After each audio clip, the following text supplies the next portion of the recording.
انا انزلناہ فی لیلۃ مبارکہ، ہم نے اس کو نازل کیا ہے ایک مبارک شب میں، چونکہ 21ویں تاریخ ہے، یہ 21ویں شب شروع ہو چکی ہے، تو یہ بھی سمجھ لیجئے یہ عشرہ جسے کہ حضور نے کہا ہے کہ آخری عشرہ جو ہے اتق من النار، آگ سے چھٹکارا پانے کا ہے۔ جس نے یہ عشرہ پایا زندگی میں اور پھر بھی اس کی اصل قدر نہ کی اور آگ سے چھٹکارا نہ پایا تو بڑا ہی بد نصیب ہوا۔ اسی میں لیلۃ القدر ہے، اور لیلۃ القدر پر ایک مکمل سورت ہے آخری پارے میں، انا انزلناہ فی لیلۃ القدر۔ لیکن قرآن مجید میں اہم مضامین چونکہ کم از کم 2 مرتبہ آتے ہیں، وہی مضمون یہاں بھی ہے۔ لیلہ مبارکہ اور لیلۃ القدر ایک ہی شے ہے، ایک ہی رات کا نام ہے۔ انا انزلناہ فی لیلۃ المبارکۃ، ہم نے اس کو نازل کیا ایک بڑی مبارک شب میں۔ انا کنا منذرین، ہم ہیں خبردار کر دینے والے۔ رسالت کا اصل مقصد، کتابوں کا اصل مقصد انذار، خبردار کرنا۔ یا ایھا المدثر قم فانذر، کھڑے ہو جائیے، کمر کسیے اور خبردار کر دیجئے لوگوں کو کہ زندگی یہی زندگی نہیں ہے، یہ تو زندگی کا بڑا ہی ایک چھوٹا سا حقیر سا بھی باچا ہے، اصل زندگی تو موت کے بعد ہے۔ وَإِنَّ دَارَ الْآخِرَةَ لَهِيَ الْحَيَوَانُ لَوْ كَانُوا يَعْلَمُونَ فِيهَا يُفْرَقُ كُلُّ أَمْرٍ حَكِيمٍ، اس لیلہ مبارکہ میں تمام پختہ فیصلے طے پا جاتے ہیں۔ ہم سورہ سجدہ میں پڑھ چکے ہیں کہ اللہ تعالیٰ کی جو تدبیر ہے، اس کائنات کی جو تدبیر فرما رہا ہے، تو ایک تو اس کی سکیمز بنتی ہیں، اس کے منصوبے بنتے ہیں، اس کے نقشے بنتے ہیں جو 1000 سال کے ہوتے ہیں۔ اللہ کا ایک دن 1000 سال کا ہے۔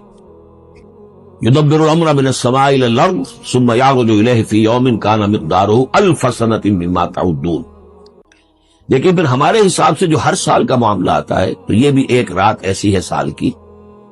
یہ اس یوں سمجھیے کہ جو کاسمک جو ایک امپائر ہے اللہ تعالی، یہ بجٹ سیشن ہے سال کا، اور اس میں سال کے اندر ہونے والے سارے واقعات کے ضمن میں جو کچھ ہونا ہے وہ فیصلے طے پا کر اور یفرقوں کا صحیح مفہوم ہوگا ایشو کر دیے جاتے ہیں۔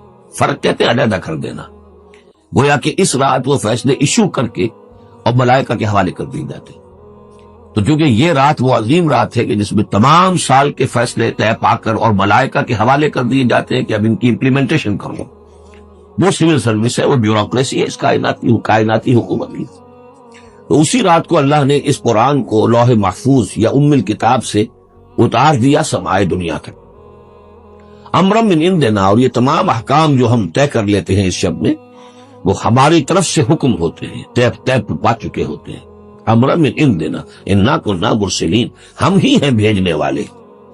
رحمتا من ربک، اور تمام فیصلے جو ہوتے ہیں اللہ تعالیٰ کے رحمت ہی پر مبنی ہوتے ہیں، اور خاص طور پر اس کتاب کا بھیجا جانا وہ تو ایک عظیم رحمت ہے نوع انسانی کے لیے۔